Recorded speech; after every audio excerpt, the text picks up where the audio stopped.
Hello guys, I have one slightly different video this time. I know that I only show you and mostly unbox retro and cool phones that I buy, and this channel is about retro phones.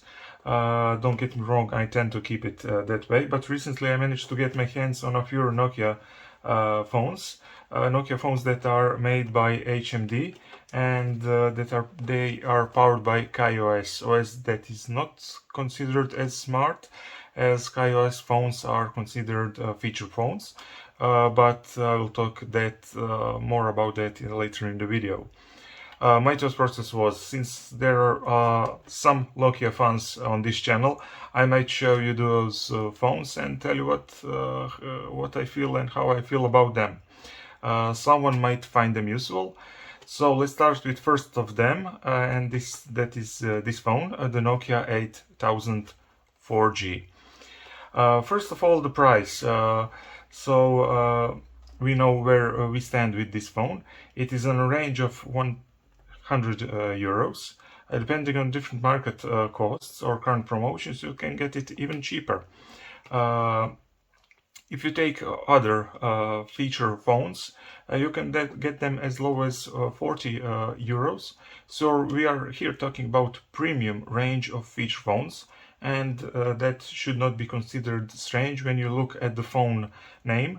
That is 8 series, 8000 in this case, and usually 8 series for Nokia is reserved for premium phones, and I just want to show you these, and I'm sure all of you are familiar with these phones here. So that said, let's unbox this Nokia 8000 4G. It comes in this cool looking box, if you ask me.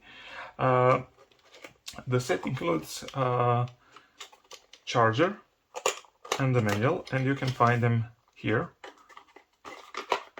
So this is a charger, and you have a manual inside.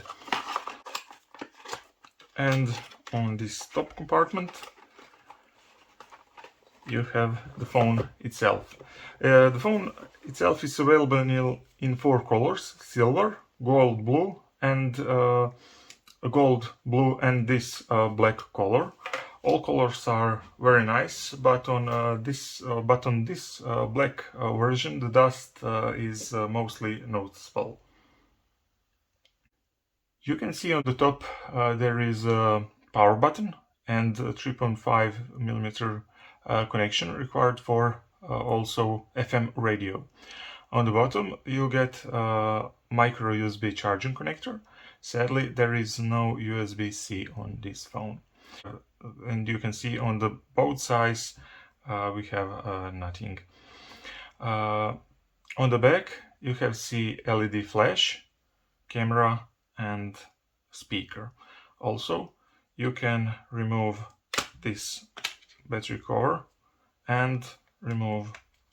Also, while we are here, you can see this phone has dual SIM slots and one slot for micro SD card. So let's power on this phone, and you can see the screen. It is 2.8 TFT screen, and if you are looking it from an angles, you can see that the screen is not the best, and you can notice it as soon as you tilt the phone. This power up tune is slightly changed.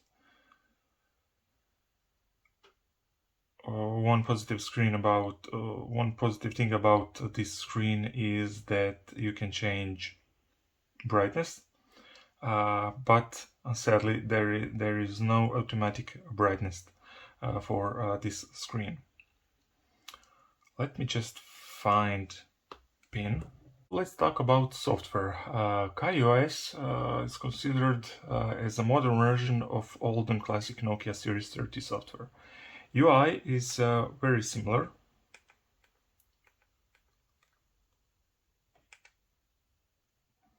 And as you can see, you can power it on with any of these buttons, and that is something that frustrates me. You have to press this button and then unlock, or unlock it here. So the OS is very similar to 30 series Nokia software, as I told you, but on this OS you can install over 1000 apps available, and it is available from this KaiOS store. You have a variety of browsers and games to install. Most important installed apps are already pre-installed, like Facebook, WhatsApp, Google Maps, and Google Assistant. This. And of course you have a Snake game. So that is pretty good for a dummy phone if you can live with the small screen. So let's just try to load maps so you can see how it will show on this small screen. And one thing you will notice here, that this phone is very, very slow. Or maybe this is just a bit too much. Let's try it again.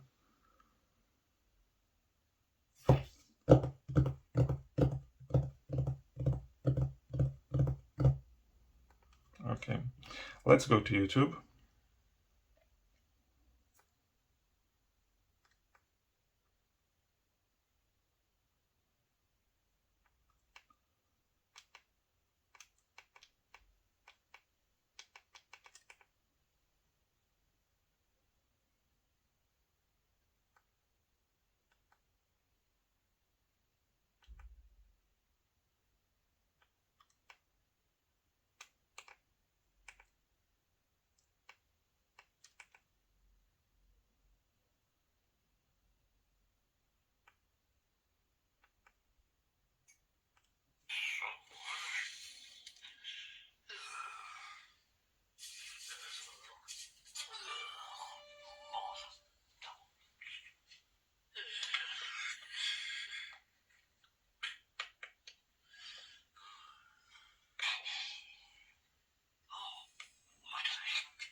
Okay, let's play some of a Snake.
So that was a quick showcase of apps on this Nokia.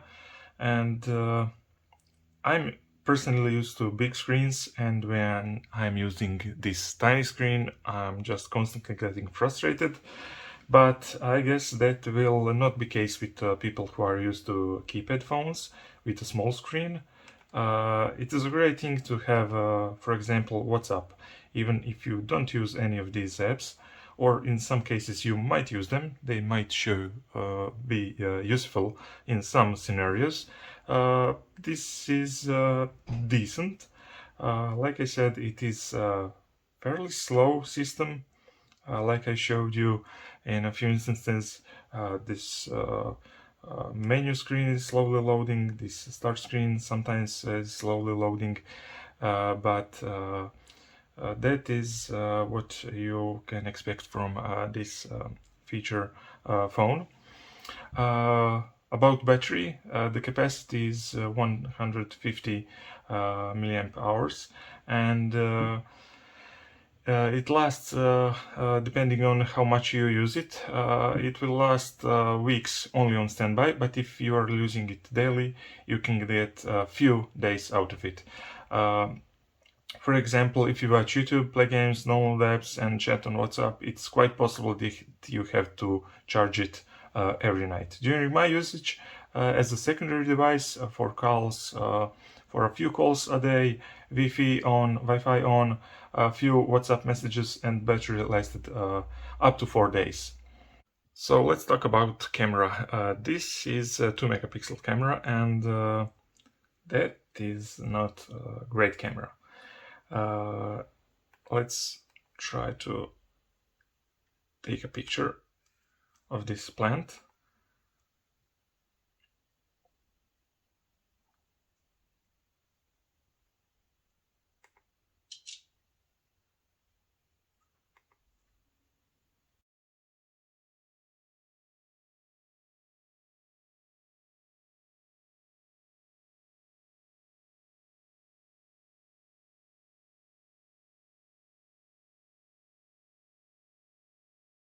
And as you can see from these examples, it is a fairly basic camera, and I'm not sure that these cameras will be good even for Facebook photos, but there, you have the camera.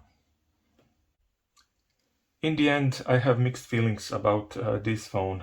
It looks more premium than your average dummy looking keypad phone, but in hand it doesn't feel as premium as it is built from plastic. You can see that none of these older Nokia phones are not built fully in plastic like this one. So in a way, I don't feel it deserves a Nokia 8 series name. And that said, Nokia 8000 is still a great option for those looking for a phone with a keypad.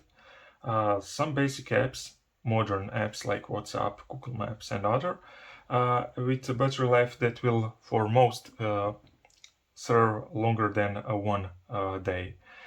So that has been all from this video. In the next one, I will show you one also newer Nokia, also with KaiOS, and I will see you then. Bye.